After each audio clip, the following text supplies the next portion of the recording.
Nós saudamos a todos com a paz do Senhor Jesus, aqueles que estão nas nossas igrejas, aqueles que estão assistindo pelo YouTube, pelo canal de TV, nós fazemos a nossa saudação. E esse culto de louvor ao Senhor nós vamos iniciar com oração. Nós vamos clamar pelo poder que há no sangue de Jesus. Vamos orar ao Senhor. Clamamos, Senhor, pelo poder que há no sangue de Jesus, nos apresentamos diante de Ti, suplicamos a Tua bênção para as nossas vidas. Senhor, nos dê a comunhão, a libertação, que estejamos limpos, purificados neste sangue. E assim possamos prestar a Ti o nosso culto, o nosso louvor, toda a nossa gratidão. Assim nós oramos em nome de Jesus. Amém. Amém. Vamos estar louvando ao nosso Deus com um hino de clamor a Ele.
Louvado seja o nome do Senhor. Continuemos a adorar o nosso Deus com mais um hino de glorificação.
Louvado seja o nome do Senhor. Para nossa meditação, o texto está no livro do Evangelho de Mateus, no capítulo 13, versículos 31 e 32, que diz o seguinte: Outra parábola lhes propôs, dizendo: O reino dos céus é semelhante ao grão de mostarda que o homem, pegando dele, semeou no seu campo,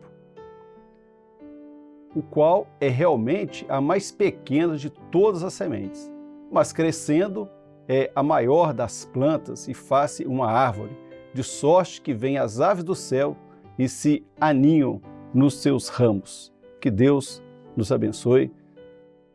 O texto bíblico fala, dentre as parábolas que Jesus dizia aos discípulos, são chamadas as parábolas do reino. Então, a referência profética da Bíblia diz respeito a um reino. Evidente que não é o reino daquilo que os homens disputam entre si para o seu domínio na terra, mas fala de um reino eterno, o reino de Deus. Jesus apresenta ali aos discípulos o seu reino, para que eles entendam que há um reino eterno, que Deus quer neste reino habitar com os homens. E Jesus diz o seguinte, olha, esse reino ele está sendo estabelecido. E vem os momentos profeticamente que Jesus aponta do despontar deste reino. E ele conta ali dentro das parábolas do reino a referência daquilo que ele tem para nós profeticamente. Então ele fala ali de uma parábola, dentre outras, sobre a parábola do grão de mostarda. E o grão de mostarda ele começa descrevendo o seguinte, olha, o reino dos céus é semelhante ao grão de mostarda, que o homem pegou e o semeou no seu campo. Quando a palavra de Deus fala do semear, nós vemos aqui da palavra de Deus e no campo do Senhor. A referência profética do semear a palavra fala-se referente ao grão de trigo. Então nós vemos a experiência do Senhor, quando ele diz o seguinte, olha, o grão de mostarda e o grão de trigo, nós temos duas sementes diferentes. E ambas, o Senhor Jesus dá uma informação diferente delas. A primeira, quando se fala do grão de trigo, ele diz o seguinte, que lá no texto bíblico, em João, no capítulo 12, verso 24, ele diz que se o grão de trigo não morrer, ele fica só. Mas se ele morrer, ele vai dar frutos. Ora, está dizendo a respeito do que é a palavra de Deus. Quando se fala da palavra de Deus, fala daquilo que foi anunciado a nós. E Jesus é o verbo de Deus, é o verbo vivo, é a palavra de Deus, aquele que se deu por nós e na sua morte a igreja frutificou. Nós temos vida através da sua morte. Jesus morreu só na cruz, mas na sua ressurreição nasce ali uma igreja, um povo dele pronto, preparado para anunciar, e essa palavra que foi recebida, que é o grão de trigo, a palavra de Deus que nós recebemos, essa palavra nós transmitimos, essa palavra nós estamos divulgando, estamos anunciando, Jesus é o Salvador, Jesus é o nosso Senhor. E essa palavra ela cai nos corações e ali ela frutifica cada vez mais, porque a vida que está nela agora está em nós, que é Jesus que morreu, Jesus ressuscitou. Agora, quando se fala a respeito do grão de mostarda, Jesus diz o seguinte, olha, se tiveres fé como um grão de mostarda, nada vos será impossível. Nada será impossível. A fé, ela age naquilo que está além da possibilidade do homem. E somente pela fé, exclusivamente pela fé, é que o homem alcança a salvação.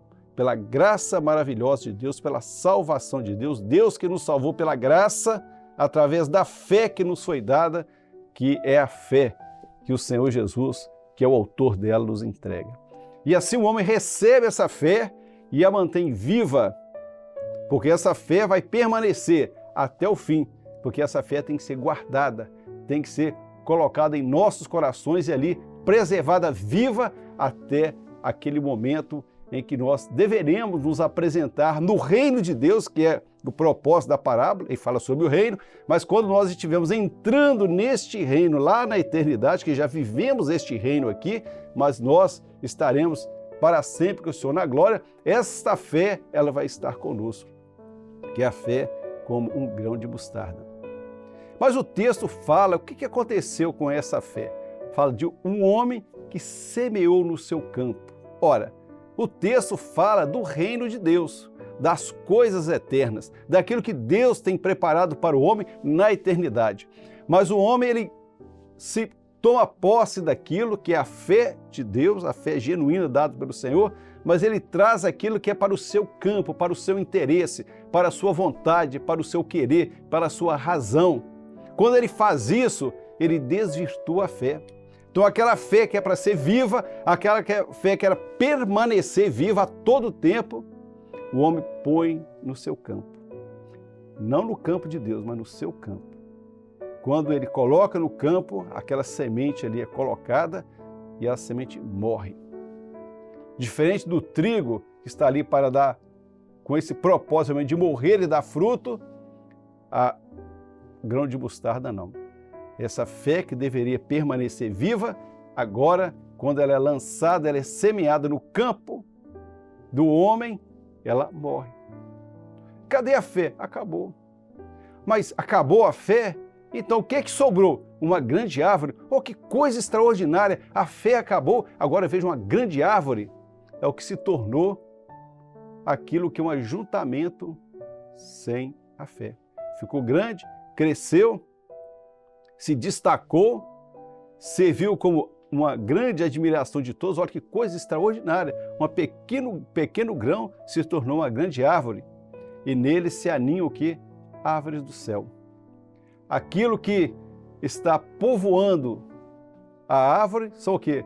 Aquilo que não vem da parte do Senhor, é aquilo que vem do maligno. Enquanto o Senhor tem para a igreja uma fé viva, uma fé verdadeira, uma fé aquela que é dada por Ele, que deve permanecer, mas quando o homem ele esquece disso, que essa fé é para permanecer viva, quando ele joga aquilo que é para o seu interesse, pela sua vontade, achando que servir a Deus é conforme a sua mente, conforme o seu coração, conforme as suas razões morais, conforme aquilo que ele entende que é certo e que é errado. E ele esquece que o reino de Deus, ele vive sob um governo de Deus, ele vive sob as leis de Deus, ele vive sob o governo e o comando único e exclusivo do Senhor. Quando o homem toma isso para si, ele se afasta do reino de Deus e fica no seu próprio reino, no seu próprio campo, no seu próprio interesse, vivendo aquilo que interessa a ele, mas não interessa ao Senhor Jesus. Pode parecer estranho isso, quando as pessoas dizem, olha, plantou-se o grão de mostarda, cresceu uma grande árvore. Pronto, mas sem a bênção de Deus, sem a bênção do Espírito Santo, sem que ali haja habitação do Espírito Santo de Deus, mas está habitando ali as aves dos céus. Uma pequena semente, que é para guardar viva. E Jesus disse, olha, se tiveres fé como grão de mostarda, direis esse monte, sai daqui, vai para lá, e nada vos será impossível. Essa fé é para ser guardada, preservada. O Senhor nos tem dado, é parte do seu reino, é para as nossas vidas, é para nosso sustento espiritual. Não é para morrer, não é para enterrar, não é para acabar, mas é para permanecer em nós, porque não é nossa. Nós não podemos pegar aquilo que pertence a Deus e tomar para nós, porque do Senhor é o reino, tudo pertence a Ele e nós pertencemos ao Senhor. Preserva a fé, guarda a fé, é dever nosso guardar a fé. Você que está nos ouvindo, assistindo esse culto, lembre de uma coisa, a fé não te pertence. A fé Deus te deu e você vai ter que guardá-la até aquele grande dia. O dia em que o Senhor chamar para entrar no seu reino. Vinde benditos, meu Pai, possuir por herança o reino. Essa fé tem que estar com você. E ali você vai entrar com essa fé que está viva, que não morreu, que não foi colocada no seu campo, no seu interesse, mas na vontade de Deus. E a bênção vai permanecer na sua vida. Que Deus nos abençoe. Que essa fé permaneça em cada um de nós. Vamos estar glorificando o nome do nosso Deus. Sua, e eu caminho, olhando só para Jesus.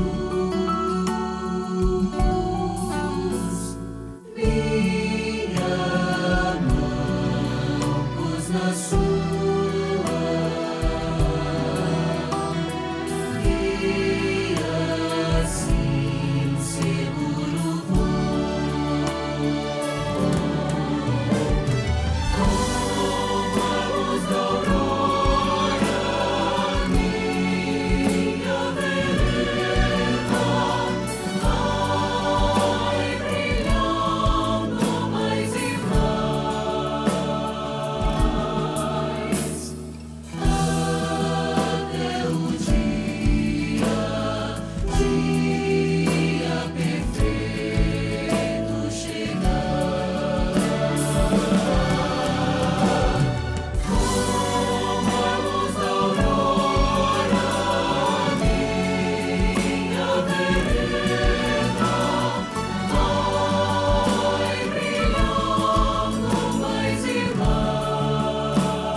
Louvado seja o nome do Senhor. Vamos orar, encerrando esse culto. Senhor, nós bendizemos o Teu nome, glorificamos a Ti. Queremos suplicar uma bênção por todos nós, aqueles que estão participando, assistindo. Senhor, nesse culto, que recebam a bênção nas suas vidas, nos seus corações, que cada dia Tu possa abundar essa bênção, essa fé, que possa, Senhor, servir a todo tempo em nossas vidas e que ela permaneça até o fim de todas as coisas. Recebe, Senhor, assim o nosso louvor e em Teu nome dizemos que a graça do Senhor Jesus, o amor de Deus, o nosso eterno Pai, as doces consolações do Espírito Santo repouse sobre vós e sobre todo o povo de Deus, hoje e para todo sempre. Amém. Amém. Assim o nosso culto está terminado e nós lembramos aqueles que assistem, esse QR Code, que é para aqueles que estão no exterior poderem participar e contribuir com a sua experiência. E também para que você que está participando conosco, também tiver uma experiência aqui no Brasil, também tem esse instrumento para participar. E o telefone 0800, que está à sua disposição, está aí na tela, é para que você possa receber uma oração assistência. Não fique preocupado, não vai ser pedido nada a você, apenas que você se coloque ali para receber uma oração assistência, está à sua disposição. Assim nós nos despedimos de todos com a paz do Senhor Jesus.